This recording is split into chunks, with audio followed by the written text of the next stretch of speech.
Jueves 15 de abril, bienvenidos a su programa, amigos de Salud TV. Este día estaremos tocando un tema de mucho interés, alergia alimentaria. ¿Cuántas veces usted ha pensado, cree que tiene alergia a algún alimento en particular? ¿Será eso así o será efecto de otra reacción a otra situación que le está molestando?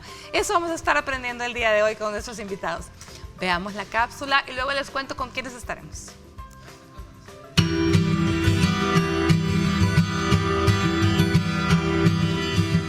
La alergia alimentaria es una reacción del sistema inmunitario que ocurre poco después de haber ingerido un determinado alimento. Incluso una pequeña cantidad del alimento que causa la alergia puede ocasionar signos y síntomas como problemas digestivos, urticarios o inflamación de las vías respiratorias. En algunas personas, una alergia alimentaria puede ocasionar síntomas graves o incluso una reacción que puede poner en riesgo la vida. Se calcula que la alergia alimentaria afecta al 6 y 8% de niños menores de 3 años y hasta el 3% de adultos. A pesar de que no existe una cura, algunos niños superan su alergia alimentaria cuando crecen. Es fácil confundir la alergia alimentaria con una reacción mucho más frecuente llamada intolerancia alimentaria. Aunque es molesta, la intolerancia alimentaria es una enfermedad de menor gravedad que no involucra al sistema inmunitario. Te invitamos a permanecer en sintonía de tu programa Salud TV, tu doctor en casa.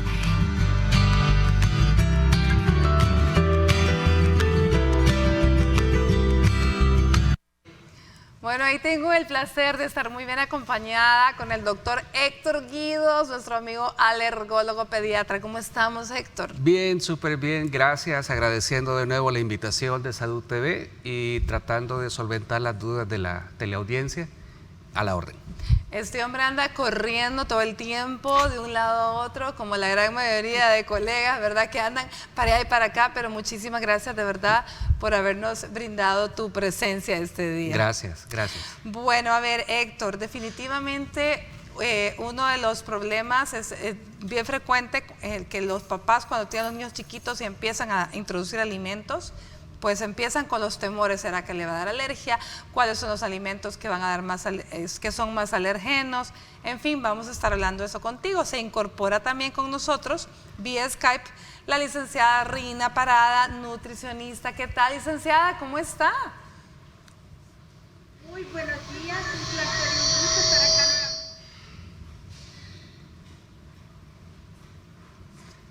Bueno, es un gusto para nosotros poder contar también con la presencia de la licenciada Rina Parada. Igual teníamos mucho tiempo de no contar con ella, así que qué bueno volver a verla. Bueno, a ver, Héctor, comencemos hablando un poquito. Definitivamente los niños, la introducción de los alimentos siempre se lleva un patrón, ¿verdad? Y hay ciertos alimentos que no introducimos antes del año, ¿cierto? Bueno, eso ya está cambiando un poco. Ha sido muy dinámico este asunto de las alergias alimentarias. Quizás antes pedirte un par de segundos para aclarar algunas cosas. Okay. Número uno, en alergia, lo más incomprendido son las alergias alimentarias. Cuando se hacen encuestas por teléfono, por ejemplo, en otros países, de cada 100 personas, 30 contestan, sí, yo soy alérgico a esto o aquello. Pero cuando se hace el seguimiento y hacemos exámenes, y hacemos pruebas, entonces solo corroboramos de que solo 3 de esas 100 personas en realidad tienen una alergia alimentaria. Mira, y esto de verdad que sí te lo comprendo perfectamente y creo que la gente que está en casa no nos dejará mentir. Muchas veces yo pregunto, porque siempre en la historia clínica, pues uno pregunta, ¿verdad? ¿Alérgico a alimentos, alérgico a medicamentos? Y muchas veces me contestan, sí, soy alérgica a la piña, por ejemplo. Realmente, ¿y qué le da? Cuando uno le pregunta qué es la reacción que le da, es que me pica la garganta. Exacto. Pero la piña en realidad tiene esa ¿qué? Característica, ¿no? Sí, de hecho, acuérdense de que la piña es per se, digamos que es bastante molesta. Incluso se puede ingerir con el ánimo de que el intestino trabaje un poquito más rápido. Exacto. De igual forma. Exacto, entonces tiene esa peculiaridad. pero eso no quiere decir que en efecto seamos alérgicos a la piña. Para el Exacto, caso. entonces quizás comencemos primero también definiendo el término alergia. Ok, ese era el paso número 2 que te iba a pedir. O sea, la alergia se define como una respuesta exagerada a un estímulo que habitualmente no le produce nada a la gente normal. ¿Verdad? Pero esta respuesta exagerada tiene que involucrar participación del sistema inmunológico, ya sea por generación de anticuerpos específicos o de células específicas que van a reaccionar contra ese alimento. El problema enorme es que en cuestión de los alimentos, muchas intolerancias, así como decía el video introductorio, se identifican como alergias. Y aquí viene a jugar un papel importante una máxima que para nosotros funciona desde la época en la que estudiamos esto. Y decíamos, toda alergia alimentaria es una intolerancia, pero no toda intolerancia es una alergia. ¿Ya? Mira, qué interesante, porque entonces, ¿cuál sería la diferencia cuando nos referimos a intolerancia a un alimento? Precisamente la diferencia entre intolerancia y alergia es eso, la participación del sistema inmune. Ya. Porque tenemos pero anticuerpos. son cosas que no las puedo saber yo como paciente. Exacto. ¿Verdad? Entonces para mí todo es alergia. Si yo soy paciente, yo digo que es alergia, ¿verdad? Pero la verdad es que cuando ya se comprueba, si no hay participación del sistema inmunológico, es intolerancia. Es intolerancia. Así es. Así es. Bueno, muy bien. Hay alimentos, no sé si tenemos ya la licenciada Parada, por ahí, Rina. Bueno, hay alimentos que son como clásicos, que tienen mayor tendencia a que algunas personas presenten alergia a ellos. Entre ellos está el maní, ¿no? Sí. Maní, cacahuate, como también están los mariscos. Sí. ¿Sí? ¿Qué otros? Bueno, básicamente son 8. Nosotros le decimos la The Bad Gang, la pandilla de los malos. Son 8 alimentos que en todo el mundo producen el 90% de alergias alimentarias. Alimentos que produzcan alergia se han identificado muchísimos. Creo que pasan de 150. Sin embargo, hay diferencias significativas en cuanto a la Mira, ahí los tenemos, ahí ubicación tenemos en geográfica. Sí. Manís. Exacto. Solo que te comento, el maní es sumamente importante en el hemisferio occidental. Los norteamericanos, canadienses y estadounidenses les fascina introducir el maní en la dieta habitual de sus niños. Sí.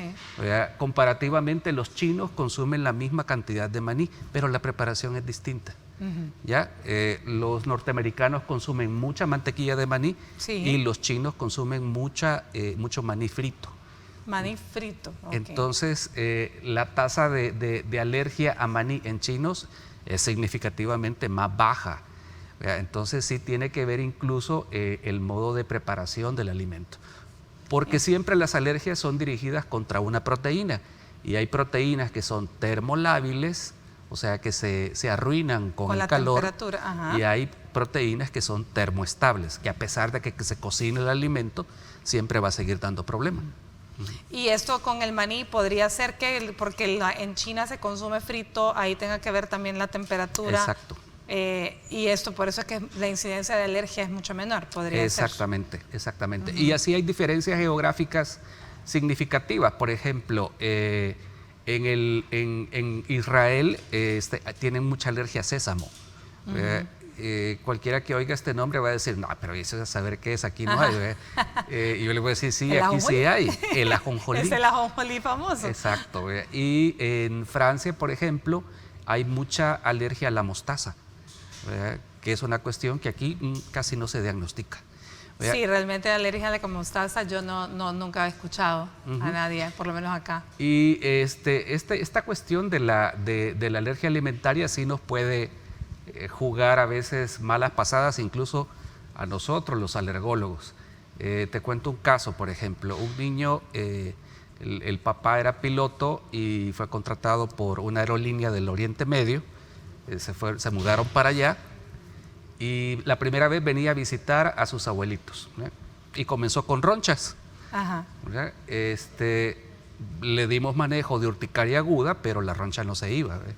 Como a la tercera visita la mamá nos dijo, mire, ¿será que tiene que ver que al niño le diagnosticaron alergia a proteína de leche de vaca en Qatar? Y le decimos, sí, tiene que ver. Oiga, pero ¿y entonces qué ha utilizado? No, a ella me le dejaron leche de camello. Ajá, ok. La leche de camello no tiene una proteína de la leche de vaca que se llama beta-2 glicoproteína, que está muy involucrada en producir alergia. Entonces, por eso, mientras el niño fue alimentado con leche de camello, no pasaba nada. Cuando vino para acá y comenzó a comer empanadas, leche poleada y todas las cosas que llevan leche de vaca, entonces sí fue una catástrofe. Sí, definitivamente. Ahora que mencionas esa palabra, justamente catástrofe, te quiero preguntar, porque una alergia alimentaria puede tener diferentes tipos de reacciones o grados, llamémoslo así, de alergias, ¿verdad? ¿Cuáles son las? Ok, básicamente las alergias alimentarias se clasifican en 3 grupos y todo depende del tiempo de evolución y el mecanismo que esté involucrado en la producción de las alergias. Cuando hablamos de anticuerpos específicos, estamos hablando de reacciones inmediatas que van a aparecer entre 15 minutos y 2 horas después de haber entrado en contacto con el alimento. Existen entre también 15 minutos y hasta 2 horas. Exacto. Existen también reacciones de tipo celular, ahí no hay anticuerpos. Estas habitualmente las diagnostican mucho los gastroenterólogos, te cuento. ¿Ya? Ahí sí se necesitan entre 2 y 5 días para que empiece el problema. Pero característicamente las reacciones tardías, estas que se tardan días, dan solo síntomas gastrointestinales. Las reacciones por anticuerpos sí suelen dar manifestaciones extraintestinales. Se hinchan del ojo, se hinchan de los labios, aparecen ronchas por todo el cuerpo, se cierra la respiración, se alborota la dermatitis que puedan tener, etcétera, etcétera. Muy bien, así que definitivamente son varias las manifestaciones. Vamos a ir a una pausa y luego vamos a hablar de la diferencia un poquito con otro tema grandísimo, que son las famosas celiaquías, ¿verdad? Las alergias al gluten. ¿Verdad? Ok, ya volvemos.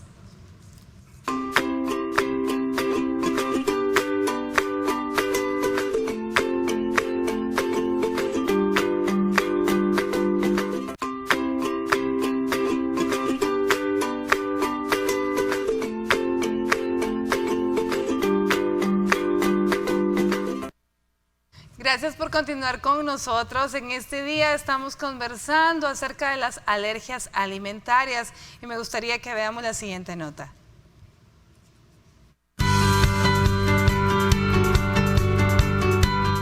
Las reacciones alérgicas suelen presentar las primeras manifestaciones en las 2 horas siguientes al consumo del alimento, aunque lo más frecuente es que aparezcan los síntomas en los primeros 30 a 60 minutos. Estas reacciones pueden implicar a uno o varios órganos, incluidos la piel, el tracto digestivo, el respiratorio y el sistema cardiovascular.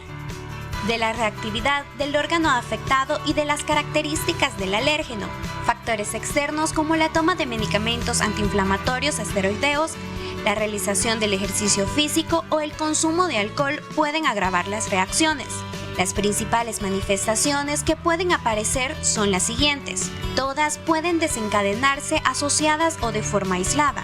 Cutáneas es la reacción más frecuente. Los pacientes suelen presentar urticaria. Mucosas y faringe. Estos síntomas son los segundos más comunes.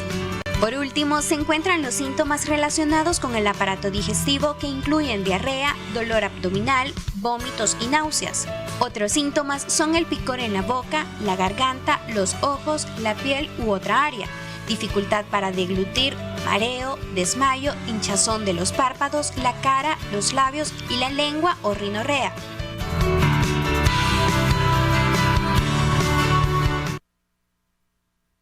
Muy interesante, definitivamente justo lo que tú mencionabas, los diferentes tipos de manifestaciones que pueden dar una alergia alimentaria. Difícil, porque si se fijan ahí, mencionaba que algunos pueden dar las gastrointestinales, o sea, las náuseas, los vómitos, diarrea, se puede confundir de pronto, bueno, ¿qué es esto? ¿Es una alergia o es una intoxicación, no? Exacto. Bueno, a ver, licenciada Parada, me llama la atención mucho cómo los alimentos pueden tener, alimentos que son alergénicos, bueno, no lo tenemos todavía por ahí. Bueno, entonces hablemos un poquito más acerca, me llamaba la atención la combinación con el alcohol, con el ejercicio físico, cómo otros alimentos pueden aumentar la reacción. Ok, bueno, para terminar la idea de los 8 del Bad Gang. Los 8 del Bad, sí. Perdón. Son 8 alimentos, en efecto, que provocan el 90% de las alergias. En niños van a ser la leche, el huevo, el trigo y la soya. La peculiaridad de esas alergias es que suelen resolver. Por lo menos el 90% resuelven cuando el niño cumplió los 5 años. Los otros Pero siempre, perdón que te interrumpa, porque sí estuvimos hablando hace un par de días, estuvimos hablando de cómo ha ido cambiando la alimentación en los niños, del baby led weaning y todo, pero siempre hay alimentos como el huevo, la miel y los mariscos que sí se introducen hasta después del año. No, ahora la pauta ya está cambiando. Ok. Te comento, con el correr de los años hemos aprendido, bueno, antes digamos el enfoque del alergólogo era de mucho miedo. Entonces siempre le decían, no, pescado, no le dé hasta que cumpla 3 años, o no le dé esto y lo otro hasta que cumpla 2 o 2 y medio. Ahora lo que se ha conocido es que entre la semana 14 de vida y la semana 24 de vida hay un periodo así como de feria inmunológica en el intestino del niño. ¿Y cuál es esa promoción? Dice, denme todas las proteínas alimentarias que puedan en este periodo y les prometo que voy a ser tolerante a todas, no voy a hacer alergia. ¿Ya? Entonces, por eso incluso algunas pautas ya hablan de ablactación temprana. Niños exclusivamente alimentados al seno materno pueden incluso comenzar a lactarse bajo supervisión de un alergólogo a partir de los 4 meses. Aunque siempre OMS sigue diciendo 6 meses. 6 meses, exacto. 6 meses y ajá, por exacto. Los otros 4 que comentábamos de la pandilla esta son el maní, las otras semillas que se comen secas, avellana, nueces, almendras. Los mariscos y los pescados, pero los pescados azules son los que provocan más alergia. Cuando hablamos de pescados azules, hablamos de pescados que no son usuales en la dieta del salvadoreño. Atún, bonito, salmón, trucha, bacalao, ¿ya? Los pescados blancos, que son los pescados de aguas poco profundas, que son los que sacan todos los días los pescadores del Puerto de la Libertad, del Puerto del Triunfo y demás, tienen menos alergenicidad. No estoy diciendo que no puede existir, pero son menos alergénicos, ¿ya? El lenguado, por ejemplo, el lenguado es de poca profundidad. El lenguado de poca profundidad, el robalo, el boca colorada. El mero, no, el mero es... No, el mero es de poca profundidad. El mero es de poca profundidad. Y todavía los japoneses, que son los que más consumen pescado crudo, hicieron un estudio hace algunos años y vieron de que todavía menos alergénicos que esos pescados de aguas profundas son los peces cartilaginosos, los que no tienen hueso, tiburones y rayas, básicamente. Entonces esos son los que menos chance tienen. Los japoneses se comen el pez globo, que es venenosísimo, es venenoso y es hasta un arte. El chef que tiene que preparar este pescado tiene que tener la técnica correcta, certificado para poderlo cocinar, porque no se puede ahí tirar al comensal en pleno restaurante, pero bueno. Entonces ahí tenemos, vamos a continuar hablando de esos alimentos alergenos más adelante con la licenciada, pero regresemos a las manifestaciones. Entonces la manifestación puede ser desde 15 minutos hasta 2-3 horas cuando son de piel y respiratorias, ¿sí? Bueno, y por supuesto las de que se me hincha el labio, como hemos visto en las películas, que esa es la clásica, ¿verdad? Esa es la clásica. Maní y se hinchó la boca, ¿verdad? Exacto. Pero incluso hay alergias alimentarias que son más complicadas todavía. La alergia a los crustáceos, estoy hablando de camarón, gamba, langostino, langosta. Ahí sí opera una cuestión medio peculiar, te cuento. En la evolución existió un antepasado común a los ácaros del polvo, a las cucarachas y a los camarones. Sí. Quién sabe hace cuántos millones de años. Entonces esa proteína se conservó en las 3 especies. Entonces muchas personas que siendo niños comenzaron con alergias a ácaros o cucaracha, de repente, siendo adolescentes o adultos, comienzan con alergias al camarón. Y el detalle es de que no hace falta ni siquiera, en algunos casos de alergia a camarón, haberlo probado en antes. contacto. Estoy hablando, por ejemplo, que si van a un restaurante de una marca que está por aquí cerca, y en donde te cocinan en una planchita a la vista del público, basta con oler el camarón y entonces comienzan a desencadenarse los síntomas, ¿verdad?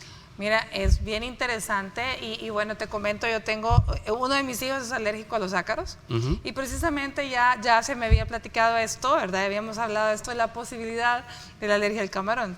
Entonces, afortunadamente no le gustan.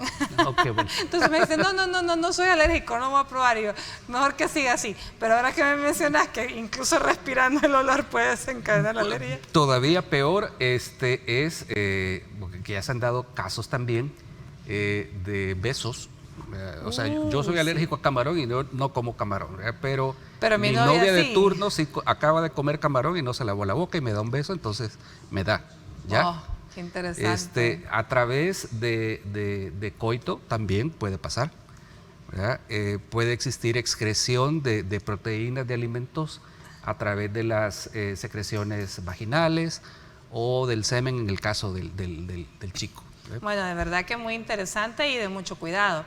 Ahora, la magnitud de estas alergias, pues definitivamente la primera quizás es la de más miedo, porque es la primera vez, ¿no?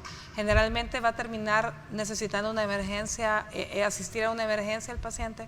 Definitivamente sí, ¿ve? Y lo más importante, más allá de asistir al servicio de emergencia, donde le tienen que poner adrenalina, se maneja como una anafilaxia. La anafilaxia es el non plus de la reacción alérgica, ¿ya? Es lo máximo que puede haber. Es lo máximo, es la única emergencia en alergia, de hecho, ¿no?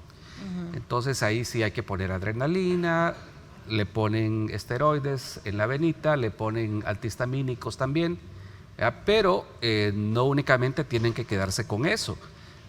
Paso seguido, tienen que consultar adecuadamente con el alergólogo para que se haga el diagnóstico adecuado, porque no podemos estar prohibiendo cosas a la zumba marumba. Al final, estas dietas restrictivas sin comprobación se puede caer en el peligro de desnutrición en el caso de los niños chiquitos, o a veces se hace un abordaje inadecuado. Te comento, ya hemos tenido experiencia de niños con eczema, con dermatitis, con problemita de la piel, en donde sospechan alergia a proteína de la leche de vaca y han desfilado por todas las marcas comerciales de leche de vaca, de fórmulas infantiles. Y cuando al final llegan con nosotros, después de mucho tiempo, hacemos el abordaje adecuado, hacemos el diagnóstico, pruebas de alergia y lo demás, y resultaba que no era la leche, sino que era el huevo. El huevo. Ok, ¿verdad? Muy bien. Licenciada Parada, ahora sí, cuéntanos un poquito dentro de las leches, que tenemos en el mercado. Dentro de las leches que tenemos en el mercado, ¿cuáles son en el país, verdad? Precisamente, ¿cuáles son las que se conoce a usted como más alergénicas?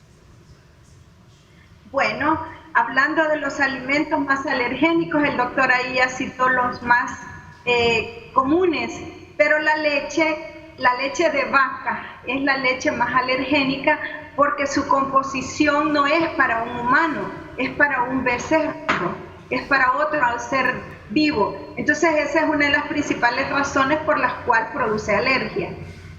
Pero también yo quiero compartirles una buena noticia, así que si me permiten, porque esto ha sido tan tardado, ¿verdad? Quiero decirles que el sistema inmunológico, el 70% de él está en el sistema digestivo intestinal. Entonces, si nosotros tenemos una salud digestiva intestinal, vamos a tener una mejor salud en general. Por lo tanto, el problema de las alergias muchas veces tiene que ver con la mala salud digestiva intestinal. Los problemas de intolerancia, de alergia, las personas en realidad se están, como dijo muy bien el doctor hace un momento, desnutriendo.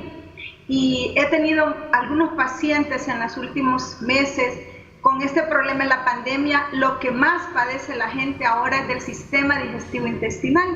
Entonces, he tenido el placer de ver cómo una dieta saludable fortalece este sistema digestivo intestinal y fortalece la salud de las personas.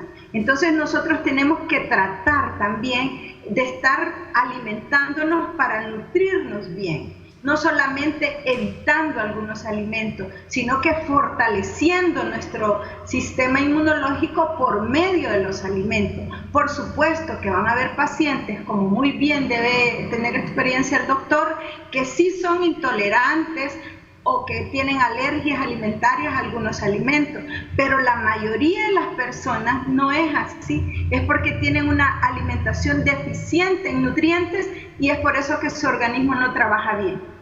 ¿Y cuáles son esos nutrientes en los cuales están deficientes que usted menciona que puede estar teniendo una salud digestivo-intestinal inadecuada? Exacto. Los principales son las vitaminas y los minerales que están en las frutas y verduras que la mayor parte de la población lastimosamente no usa como parte de su dieta diaria.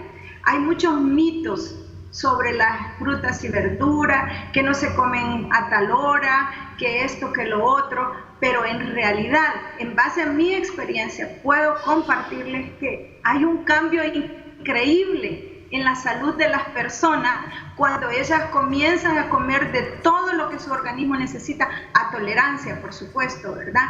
Y luego después te dicen, ¿sabes qué? Yo tolero el tomate, tolero la piña, tolero las fresas, porque son de los alimentos más alergénicos, ¿verdad? Entonces, las personas se dan cuenta que no era el alimento, era su condición fisiológica, que no estaba en buena condición. Y es por eso que si podemos mencionar, la microbiota intestinal es la principal razón por la cual hay muchos problemas digestivos intestinales. Es porque se ha descuidado esa microbiota intestinal y las personas no se alimentan para nutrirse, sino que se alimentan para llenar una necesidad que muchas veces es más emocional que fisiológica. Bueno, pero aquí hablamos entre la diferencia de intolerancia y alergia, ¿no? Entonces, hay alimentos que sí son algunas reacciones que son por intolerancia y en esas pues no está el sistema inmunológico. Exacto. ¿Cómo hacemos el diagnóstico entonces?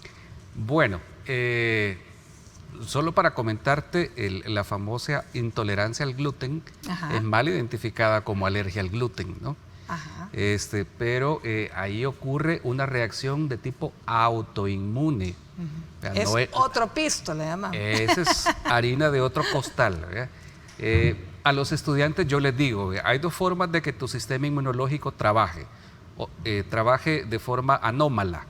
O trabaja de más o trabaja de menos. Si trabaja de más y el estímulo que lo hace trabajar de más es externo, eso se llama alergia. Pero si el estímulo es interno y mi propio sistema inmune se autodesconoce, eso se llama autoinmunidad. Y eso es lo que pasa precisamente en la intolerancia al gluten o en la celiaquía, como ustedes gusten llamarlos. En el caso de alergias, los diagnósticos son básicamente si tenemos historia compatible con una reacción de tipo inmediata, que aparece entre 15 minutos y 2 horas después del alimento, pues hacemos las famosas pruebas de alergia. ¿Ya? Si la reacción fue demasiado desastrosa y terminó en el hospital con adrenalina, oxígeno y todo lo demás, pues saludablemente tampoco nosotros nos vamos a gastar ese tiro, sino que le pedimos al laboratorio que haga determinación de anticuerpos específicos. Eso habitualmente no se trabaja aquí en El Salvador, nada más se toma la muestra y se manda a pasear a Estados Unidos, a un laboratorio de mucha confiabilidad, y la respuesta nos viene en términos de 14, 15 días. ¿Verdad? En la mayoría de casos, cuando la reacción es muy intensa, la prescripción es de los famosos lapiceros de adrenalina, ¿no? Los EpiPen famosos. Los EpiPen famosos. ¿Y los tenemos disponibles ya en el país? Lamentablemente no. Lo único que tenemos son las ampollitas, ¿verdad? Sin embargo, como esta es una cuestión que ha ido incrementando a lo largo de los años, algunas farmacias de venta libre, OTC, puedo mencionar un par de cadenas fuera de cámaras, ya están vendiendo sucedáneos de esos EpiPen, porque el EpiPen es bastante caro, cuesta cerca de unos $600 las 2 plumas, sí. Pero un sucedáneo puede costar un tercio o un quinto de ese valor y funciona igual, ¿no?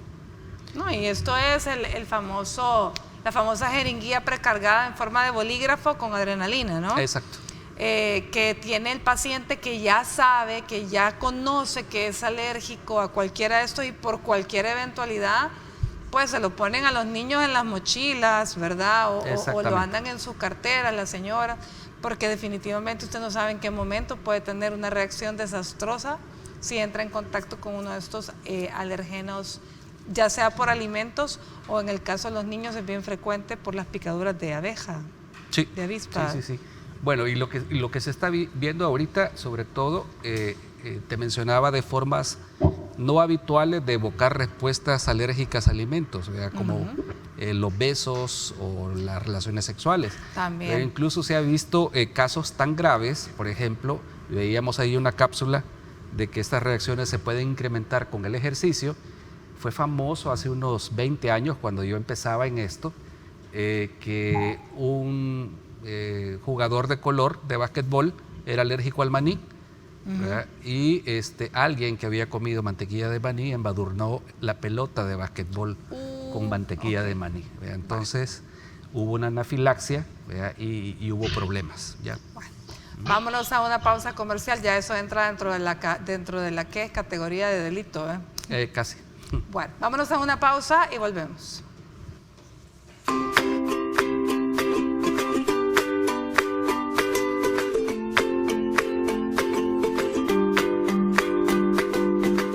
Estás viendo Salud TV.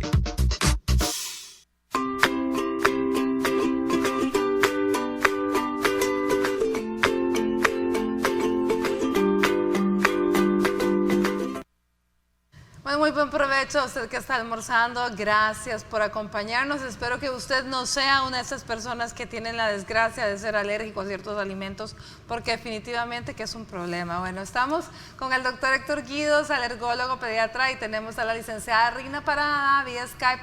Ella es nutricionista. A ver, licenciada, ¿y qué le podemos dar a los niños? Bueno, la soya es otro alimento que puede generar alergias. No necesariamente vamos a dar a los niños soya, pero ¿qué alimentos podemos darle a los niños que tengan menor chance de desencadenar una reacción alérgica? En el caso de los pescados, por ejemplo. Bueno, en general los alimentos que son menos alergénicos siempre van a ser los más naturales, ¿verdad? En este caso la soya se ha convertido en un alimento alergénico porque es transgénica también. Entonces el organismo rechaza todo aquello que no es natural, y es por eso que volvamos a comer siempre alimentos frescos y naturales, y esa será una de las prácticas más importantes para estar más saludables y no tener este tipo de reacciones. Podemos darle frijoles, podemos darle garbanzos, podemos darle lentejas, si estamos hablando de alimentos que son ricos en proteína, ¿verdad? Claro. Porque la soya es una fuente inmensa de proteínas.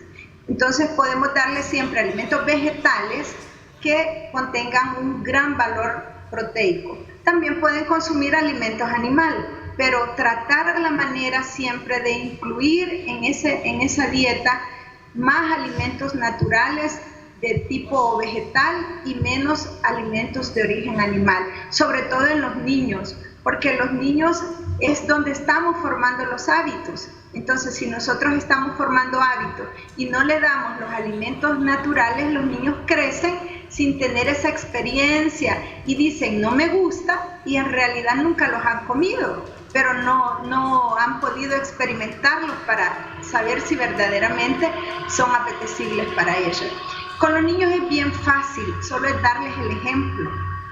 A los niños, si tú quieres educar a un niño, dale el ejemplo y el niño camina como tú, habla como tú, come lo que tú comes.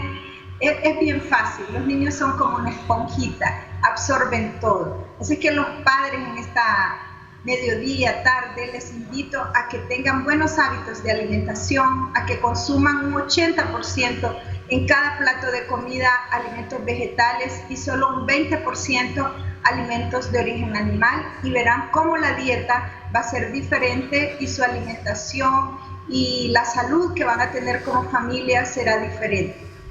Muy bien. Cuando hablamos de leche, Héctor, ¿puede ser alergia o es intolerancia? Pueden ser ambas. Pueden ser ambas. Pueden ser ambas. Y en el caso de la leche de soya, ¿puede generar también alergia? Sí, claro que sí. Precisamente porque habla lo que estaba diciendo la licenciada, ¿no? De hecho, hay una proteína de la soya que se llama isoflavona, que presenta mucha similitud con una proteína de la leche de vaca. Entonces, en automático, el niño que es alérgico a la proteína de leche de vaca, y de repente alguien dice, no, dele leche de soya. Y puede llegar a presentar también una reacción alérgica a la soya, aunque sea la primera vez que la está probando, ¿no? Entonces, las leches que están aprobadas para manejo de alergia a proteína de leche de vaca se llaman hidrolizados extensos. Antes se habían popularizado los hidrolizados parciales, que se comercializaban bajo la etiqueta de HA. De HA. Hipoalergénica. Hoy ya le cambiaron, ¿verdad? Porque ya se vio de que no servían de nada. Entonces, con una estrategia de marketing, los productores dijeron, no, entonces le vamos a poner Comfort, ¿verdad? Porque son fórmulas que generan confort porque ya van predigeridas, ¿ya? Bueno, pero miren qué interesante, porque el llamado es a todos aquellos papás que tienen bebés chiquitos, que de pronto dicen, bueno, tiene reacción, tiene una alergia a la leche y la vecina o la prima le dice, dale leche de soya. Ojo con eso, cuidado, tiene que ser su médico quien se la recete, tiene que tener mucho cuidado, porque incluso a veces hasta el pediatra puede irse en la chicahuita, ¿no? Y dar la leche de soya y que de todas formas le dé. Otra cuestión habitual aquí en nuestro medio es que dicen, el niño es alérgico a proteína de leche de vaca. Entonces comprate una cabra, la tenés ahí en el patio trasero y le das leche de cabra. 80% de los niños que son alérgicos a vaca son alérgicos a la cabra. Y lo mismo pasa también con otras especies mamíferas, la leche de burra, la leche de mula. Menos la de camello. Puede existir también alergia a la leche de camello. Quizás será más acertado contarte que la leche que más se parece a la leche humana es la leche de cebra, pero... ¿De cebra? De cebra. Ay, Dios. Pero conseguir cebras por acá sí va a estar un poquito difícil. Y ordeñarla, más todavía. Bueno, vámonos a una pausa y volvemos con más del programa de hoy.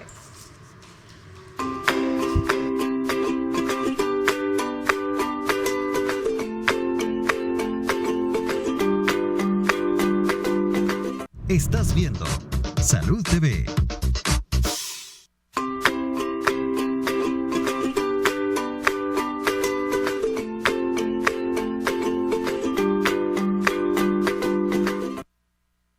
Gracias por continuar con nosotros. Alergia alimentaria es el tema del día de hoy. Estamos con la licenciada Rina Parada vía Skype y el doctor Héctor Guidos, quien es nuestro alergólogo pediatra acá en el set. Vamos a utilizar este bloque para responder sus preguntas que nos han hecho llegar con anterioridad. Veamos la primera de ellas. Buenas tardes, yo quisiera saber por qué razón será que me da alergia a la mantequilla de maní, pero no el maní al comerlo directamente. Muchas gracias. Mira qué interesante. Vamos a ver, Héctor. Bueno, es lo que te comentaba. Habrá que ver qué tipo de maní es el que come directamente, porque si es maní chino, entonces ese maní sí va frito.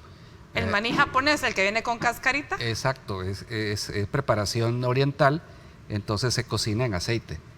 Caso contrario de la mantequilla de maní, que esa se muele de una en el molinillo, ¿no? Entonces eso sí tiene que ver. El consejo será de que asista con un alergólogo, imagino que es una persona adulta, puede entrar a la página web de la Asociación de Alergia, Asma e Inmunología de aquí del país. El dominio es alergólogoselsalvador.com. Ahí puede identificar a un alergólogo de adultos y puede asistir a una evaluación pertinente a fin de que el problema no se presente más. Pues sí, especialmente que si le gusta mucho, porque veo que ingiere mantequilla de maní e ingiere maní es porque le gusta mucho, entonces tal vez se puede solventar de alguna manera, ¿verdad? Sí, aunque la vacunación, la vacuna para alergias alimentarias todavía no está del todo difundida, ¿verdad? Pero si hay un modelo en donde se ha intentado dar inmunoterapia, o mal llamadas vacunas, para la alergia a un alimento, es el maní. Con el maní, muy bien. Vamos a dar ¿Puedo paso. opinar? Sí, ¿Puedo claro, opinar? licenciada, claro. Con gusto. La razón principal es porque el maní es natural y la mantequilla de maní es un alimento procesado, es un alimento industrializado. Entonces ahí tenemos un ejemplo cómo el organismo ante algo natural reacciona diferente que ante algo que no es natural. Tiene toda la razón.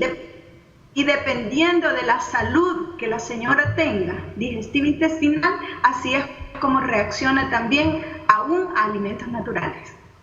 Bueno, muy bien, tiene su lógica también, definitivamente. Gracias, licenciada, por ese aporte. Vamos a dar la lectura a la siguiente pregunta. Nos dice, yo quisiera saber por qué después de hacer una dieta de 2 meses donde me privé de muchos tipos de alimentos, ahora que regresé a consumirlos y hace que algunos me provoquen granitos en la piel. Por ejemplo, de comer chocolate, que antes no me pasaba eso. Qué interesante, licenciada, ¿qué opina? Con gusto. Bueno, la respuesta es similar, ¿verdad? Los alimentos naturales no nos producen tantas reacciones alérgicas y otra razón que creo que es la principal por la que ella presenta esas alteraciones en la piel es porque su colon debe estar intoxicado. Entonces eso hace que el colon quiera sacar ciertas toxinas y un órgano que nos expresa cómo estamos adentro es la piel. Ahora, entiendo que esta persona se privó de muchos de los alimentos, entiendo yo que en aras de hacer un cambio en su dieta. Y probablemente, como sí, usted bien dice, se desintoxicó de todos ellos, ¿verdad? Y probablemente, al volverlos a consumir, pues entonces ya su cuerpo reaccionó de una forma más rápida con estos granitos, como es el caso del chocolate, ¿verdad? Pero o tal vez sea mera coincidencia, ¿verdad? Porque el chocolate no figura en el grupo de los 8. En la pandilla no va. No, y de hecho el chocolate como alergeno ha sido muy escasamente diagnosticado. Los únicos casos masivos de alergia al chocolate eran trabajadores de las haciendas de cacao en Brasil, nada más. Okay. El detalle importante es que el chocolate per se no produce nada, pero el chocolate que aquí se comercializa no es de muy buena calidad, exacto. Lleva leche, lleva almendra, lleva maní, lleva todas esas cosas que... No es un cacao puro. Exacto, entonces la sugerencia es, si usted tiene la duda de saber si tiene una alergia al chocolate o no, no me estoy refiriendo a manifestaciones graves, no me estoy refiriendo a este tipo de manifestaciones. Claro, de granitos. De granitos, ¿verdad? Compre un chocolate que sea por lo menos 80% de cacao. Manteca de cacao, ¿ya? Hay incluso localmente, hay productores locales que hacen 100% de manteca de cacao. Sí los hay, hasta premios tienen internacionales por esa producción. Exacto, son amarguísimos, ¿verdad? Entonces es un gusto aprendido. Sí. Pero con bebidas espirituosas van muy bien. Ay, Dios mío, ahí va el doctor Héctor. Bueno, vamos a ver la siguiente pregunta. Siguiente nos dice, hola, mi pregunta es ¿por qué la carne de cerdo me da alergia, pero solo en ocasiones? A veces lo como y no sufro la reacción alérgica, pero en ocasiones sí y me lleno de granos rojos en todo el cuerpo. Ahí está la carne de cerdo. Licenciada. Bueno, vuelvo a repetir, la salud digestiva intestinal es la principal razón por la cual yo voy a reaccionar a veces de una forma, a veces de otra. Sabemos que hay una conexión directa entre el cerebro y el colon, ¿verdad? De hecho, el colon es considerado el segundo cerebro. Entonces, ese miedo que ella tiene a veces a consumirlo puede ser un factor que afecte. El estado de salud digestivo-intestinal, ese es otro factor que puede afectar también muchísimo. Y vuelvo a repetir, en base a mi experiencia en este último año, la cantidad de personas que tienen problemas digestivos-intestinales es inmensa. De 10 pacientes, 8 tienen problemas digestivos, sea gastritis, colitis, incluyendo pues ahí todas las alteraciones como el estreñimiento, ¿verdad?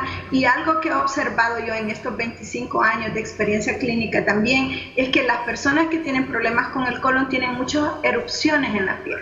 Entonces el cuerpo siempre nos dice, el cuerpo siempre nos está mandando mensajes. Nosotros tenemos que estar más atentos a esos mensajes. Excelente, licenciada. Bueno, entonces habrá que revisar, ¿verdad?, qué está pasando para que en algunas ocasiones le esté dando, tal vez la preparación tenga en algún momento también algo que ver. ¿Tenemos más preguntas? No, ¿verdad? Bueno, Héctor, tu conclusión final. Bueno, la alergia alimentaria es un problema que viene en ascenso. Antes mencionábamos que el 5% de la población de todo el mundo tiene una alergia alimentaria, entre 3 y 5, así como les decía al principio, pero esto viene en incremento, ¿no? Ante tanta información que se nos viene, lo mejor es buscar ayuda profesional, ¿ya? Entonces, si existe la duda razonable de que un alimento nos produce alergia, entonces hay que consultar con el alergólogo, ¿no?, que es el especialista idóneo para el tema.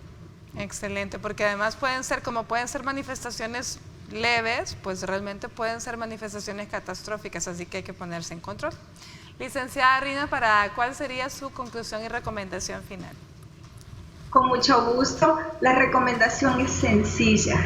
Tengan una alimentación más natural, eviten los alimentos procesados y ultraprocesados para que su organismo verdaderamente reciba los nutrientes que él necesita para darles esa inmunidad que ustedes quieren. Y sean muy felices. Cada vez que coman, agradézcanlo, porque a veces esa mala comunicación con los alimentos también tiene que ver mucho con nuestra salud en general. Un placer. Excelente, licenciada. Muchísimas gracias. Bueno, nos vamos a una pausa y ya volvemos.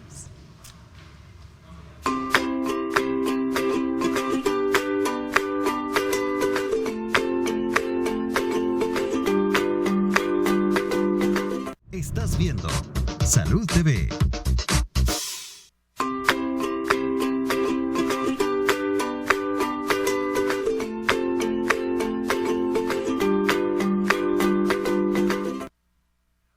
Bueno, en definitiva, hemos aprendido este día, hemos aprendido de alergias, hemos aprendido de intolerancias, las manifestaciones que se pueden dar, cómo los alimentos realmente según su preparación pueden ocasionar alergia o no en algunas personas, pero lo más importante es que si usted realmente sospecha tenerla, hay que consultar con un especialista indicado.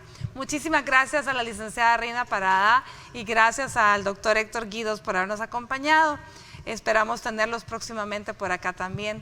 Gracias a ustedes. El día de mañana es el Día Internacional de la Voz, les cuento. Este órgano que nos permite, ¿verdad?, las cuerdas vocales que nos permiten comunicarnos, así que no se lo pierdan, estaremos dedicando el programa a ello. Los dejo con Brenda Vázquez y disfruten su jueves. Que Dios los bendiga.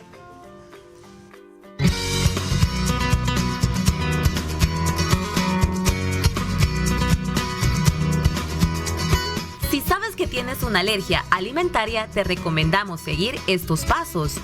Sé consciente de lo que estás comiendo y bebiendo. Asegúrate de leer cuidadosamente las etiquetas de los alimentos. Si ya has tenido una reacción grave, usa un brazalete o un collar de alerta que le permite a otros saber que tienes una alergia alimentaria en caso de que sufras una reacción y seas incapaz de comunicarte. Habla con tu médico sobre la prescripción de epinefrina de emergencia. es posible que necesites llevar un autoinyector de epinefrina si corres el riesgo de sufrir una reacción alérgica grave. Ten cuidado en los restaurantes. Asegúrate de que la persona que te atiende o el cocinero sepan que no puedes comer en absoluto los alimentos a los que eres alérgico y que necesitas estar completamente seguro de que la comida que pides no los contiene. Planifica las comidas y las colaciones antes de salir de tu casa. Si es necesario, lleva una nevera portátil llena de alimentos libres de alérgenos cuando viajes o vayas a un evento.